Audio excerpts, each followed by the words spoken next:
नमस्कार दोस्तों, BR07 nation में आप सभी का एक बार फिर से बहुत बहुत स्वागत है। तो दोस्तों, लगता है कि बारिश से नदियों के जलस्तर में काफी वृद्धि हो रही है, जिससे कि बाढ़ जैसे हालात बनने की उम्मीद भी लगाई जा रही है।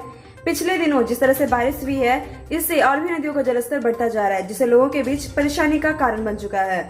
दरभंगा में अवैध मिट्टी काटने से कमला नदी का तटबंध हुआ क्षतिग्रस्त। बाढ़ की चपेट में आ सकते हैं कई पंचायत। दरभंगा के स्थानीय लोगों ने जिलाधिकारी डॉक्टर त्यागराजन को लिखित आवेदन दिया है और साथ ही आवेदन में उन्होंने बताया है कि दरभंगा जिला के कटिहार 10वीं पंचायत के स्थित देवाल गांव के समीप कमला नदी से मंगल यादव द्वारा मिट्टी काटा गया, जिससे कि नदी के कई जगह बांध क्षतिग्रस्त हो गया है नदी का।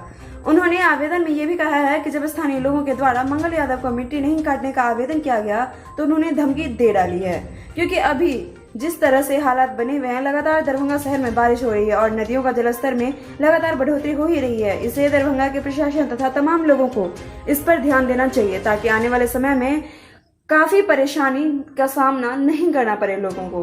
वहीं हम अगर अन्य नदियों की बात करें तो बागमती नदी में भी पिछले दिनों बारिश की वजह से जलस्तर में काफी वृद्धि हुई है। फिलहाल लगातार सरकार की तरफ से नदियों के किनारे में बांध बनाने की तैयारी चल रही है, ताकि बाढ़ जैसी समस्याओं से बचा जा सके और इसके साथ ही नाव की व्यवस्था भी की जा रही है। साथ ही दोस्तों, इस बारे में आपकी क्या राय है, आप हमें जरूर कमेंट करें और साथ ही वीडियो से ज्यादा शेयर करें, ताकि लोगों तक ये बात पहुंचे और वो सेफ्टी के साथ अपने घर पे रह सकें और बाढ़ से बचाव कर सके अपना। और साथ ही दरभंगा से जुड़े हुए हर एक अपडेट के लिए, लोकल से लेकर एयरपोर्ट तक के हर एक अपडेट के लिए आप हमारे चैनल के साथ बने रहें। फिर मिलते हैं नेक्स्ट वीडियो में, तब तक के लिए हम लेंगे आपसे विदा। शुक्रिया।